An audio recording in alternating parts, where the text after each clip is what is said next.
අයිබෝවන් හවස් of astrology Kandy YouTube නාලිකාව ඔබ සාදරයෙන් පිළිගන්නවා.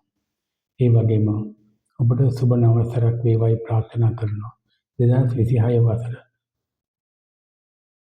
සිංහ ලග්නයට කෙසේද බලමු. පළමුව ආදායම් තත්ත්වය සම්බන්ධව නැත්නම් ධනය ලැබෙන ආකාරය ගැන බලමු. 2026 ජූලි මාසයේ පළවෙනිදා දක්වා කාලය තිබුණු මුදල් තත්ත්වය උසස් වෙන බව පේනවා. වංචාවන්ට අසු වෙනවා කියලාත් පේනවා. ධනය අතින් තරමක් අඟහේකම් වලට මුහුණ පෑමට සිදු වෙනවා. නමුත් ධන යෝගය ඇති වෙනවා.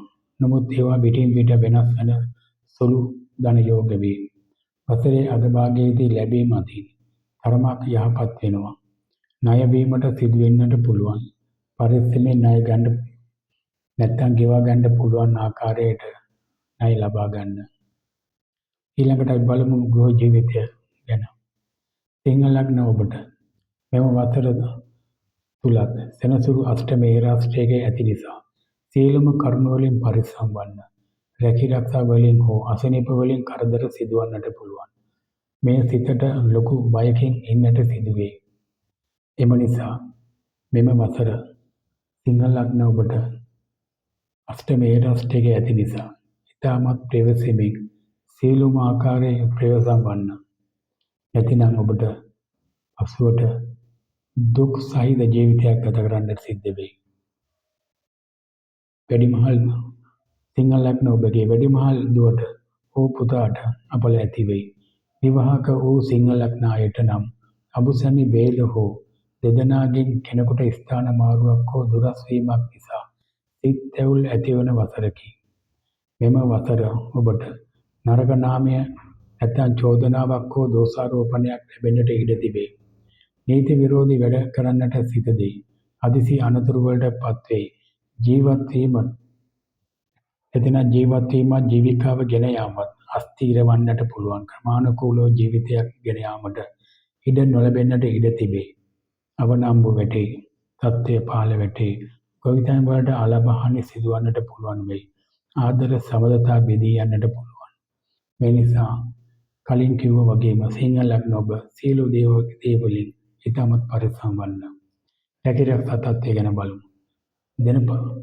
දිනපතා වැඩට යාමට නොහැකි වීම නිසා ප්‍රධානීන්ගෙන් අප්‍රසාදයට ලක් වෙයි.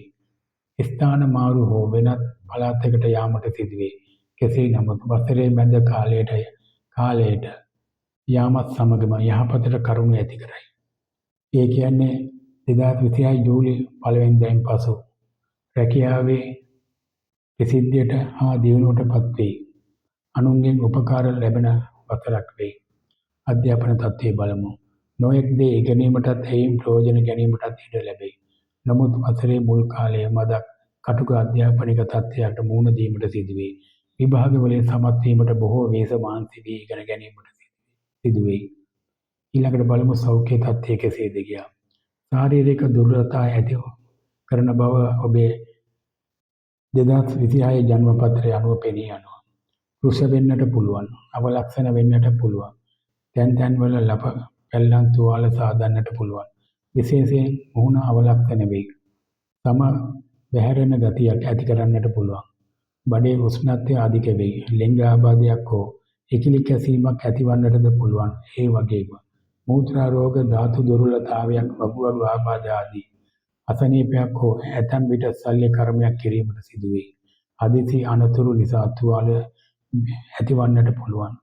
සිංහ ලග්න ඔබේ උපන් ජන්ම පත්‍රයේ සඳු හේවත් චන්ද්‍රයා ලග්නය තුල හෝ 9 සහ 10 වන භාවය සහ 8 වන භාගයේ සිටි අයට අපල වැඩි කරයි. උත්පත්තියේදී සෙනසුරු 4 වැනි භාගයේ සිටි අයට මවට පියාවට මාරකද ඇතිවන්නේය. ගෙවල් ඉඩම් අහිමි වීමටද නිවසෙන් පිටවීමටද සිදුවීම නියමයකි. ඒ සිදුවන්නේ උත්පත්තියේදී සෙනසුරු 4 වන භාගයේ සිටි අයටයි. සිංහ ලග්න අයට සුබ දවස් වන්නේ ඉරිදා, අඟහරුවාදා, බදාදා, සිකුරාදා. සුබ අංක වන්නේ අංක 1 සහ අංක 4 වේ. සුබ වර්ණය රතු. සුබ මැණික් පත්මරාග සහ කාකනිල්. අපගේ YouTube චැනලය තුලින් මාසිකව ඉදිරිපත් කරන පලාඵල ලබා ගැනීමට අපගේ චැනලය සබ්ස්ක්‍රයිබ් කරන්න. සිංහල ලග්න ඔබට සියලු අපල දුරු වී යහපත් වසරක් ගත කරන්න ආශිර්වාද කරන අතර ඔබට තෙරුවන් සරණයි. 2026 වසර සිංහල ලග්නයට සුබ නව වසරක් වේවා.